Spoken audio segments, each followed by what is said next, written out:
All right, take two. Second day. Good morning, man. It is Monday, February 9th, 7 a.m. And we're vlogging early in the morning before, we go to work. Because I want to talk to y'all about an architect. I want to talk to y'all about a furniture designer. I call all designers architects.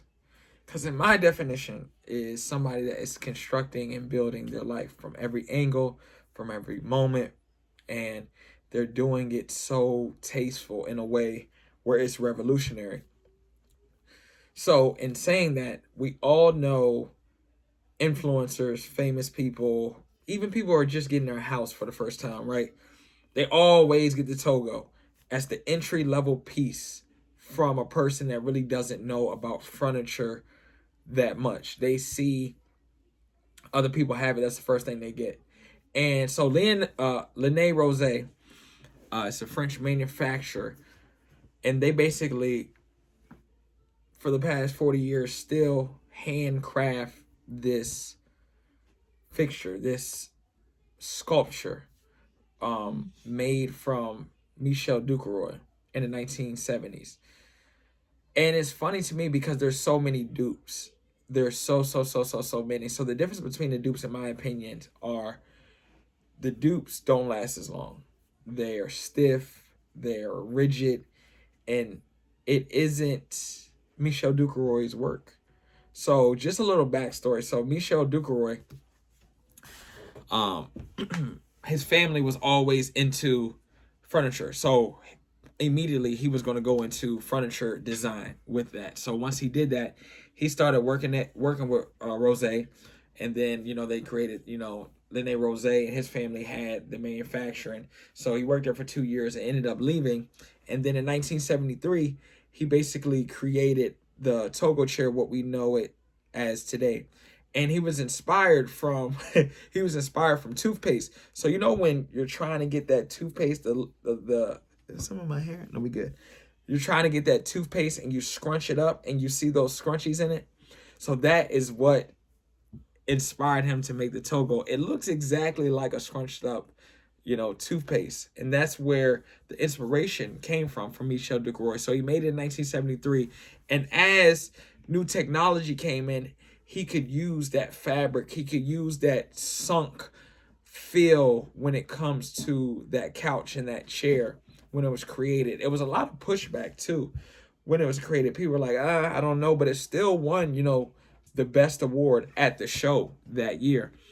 And forever now, that chair is still handcrafted by Lene Rose.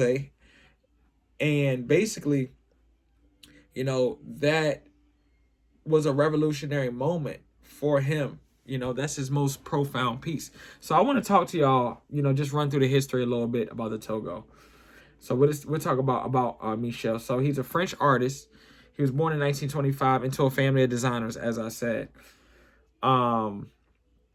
He focused on new innovations in materials like foam, Therafoam, and plastics and wadding. So that's the material that was used basically so he could really sculpt that chair.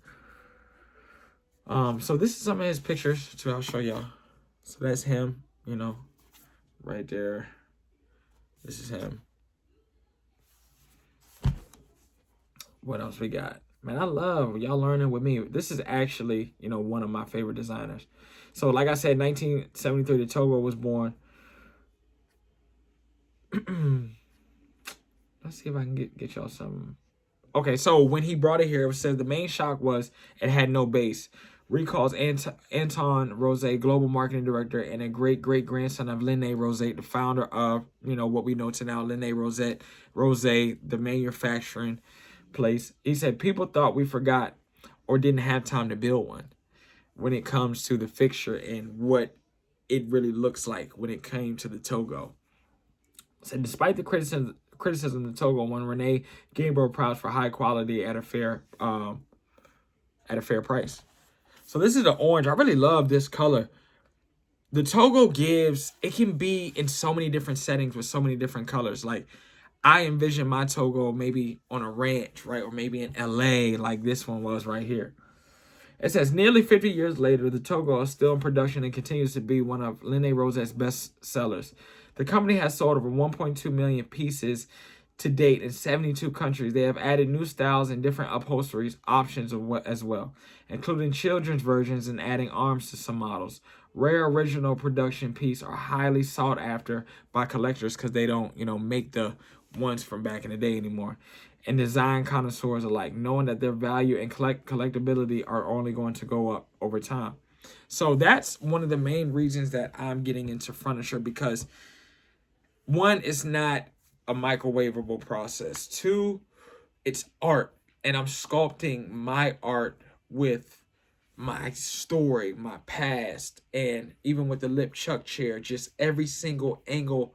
When somebody's reading up on me like this, they can get inspired and be like, damn, like he made the lip chuck chair because people used to make fun of his lips and this, that, and the third, and he talked a lot and he was loud and everything, and people can relate to that. Like, their relatability is what gets you separation, right? It's what gets you noticed, because there could be 1,000 furniture companies, there could be 1,000,000 clothing brand companies, but there's nobody like you. Like, you are the only you. So it's just like watching a movie. Every new movie is different, has new actors, new characters, and that's what happens when you have businesses too. Like, and I'm so excited to start my journey. It says, unlike many manufacturers today who have automated and production processes, Lene Rose has teams of talented craftsmen and upholsters who spend hours building the design. Ooh, for the upholstery alone, the process can take 4 hours for the fabric covers and almost 6 hours for the leather. It's not just a job, it's truly an art form. Watch how it's done in the video. I'm going to watch this later. This is crazy. The Togo wasn't Michel Ducaroy's only design hit. His other designs, such as the Kashima and the Gilda, were revolutionary but are no longer in production, so which makes the price go up. Come on, bro. I'll be reading. Come on. More rare, more collectability. Beyond the rarity and collectability, designs by Michel Ducaroy are known for their complete comfort and unique style that seamlessly fits within almost any interior. That's what I was saying. Like, I feel like his style, his color palette, the fabric, it can fit anywhere. It can be put almost anywhere. What else we got for y'all, man, on this bright morning? Okay, so look, this is another piece of his work. Ooh, yeah. Okay. So that's Eames. That's the Eames joints. That's later, Herman Miller. So the story of the brand that made it possible. Let's talk. In 1930, Antoine Rose opened a wood processing factory in France. Antoine and his son Ima began designing and producing various items such as wooden umbrellas, walking sticks. It wasn't until 1950, in post-war France, that Antoine's grandson Jean would envision the family business as a producer of furniture. So John and Michel linked up in 1970, right? Boom. And yeah, so we'll get to that. The large shift was made possible since Lene Rose already employed 50 people and could begin contracting furniture immediately. 10 years later, Lene Rose entered the domestic market and grew amazingly. In the 1960s and 70s, John's son Pierre and Michel joined the family business. They pushed the creative boundaries even further, revolutionizing the company by working with interior architects and designers such as Michel Ducaroy in 1973. Lene Rose brand became official. Their very first store opened inside. Oh, what's going on? Hold up. My fault. Their very first store opened, and inside customers found what would be one of the most timeless and iconic designs of Michel Ducaroy's Togo.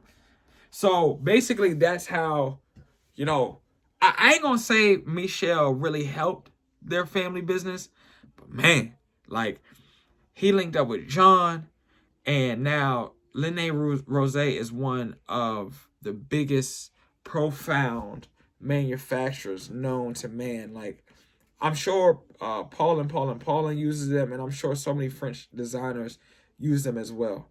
Actually, that's what we're going to talk about in the next long form. I want to dig into Lene Rose and their process. And since we already know the foundation of how they started, I want to know what's going on with them in today's market more explicitly. Yeah. So I love that. Yeah, so this is Michel Ducaroy. We're going to keep building on architects and furniture designers and everybody. So we have this timestamp and we're knowledgeable of what, we actually want to do. And when we're in these spaces, like we can kick that lingo. So yeah, man, y'all have a great day. Peace, peace, peace, peace.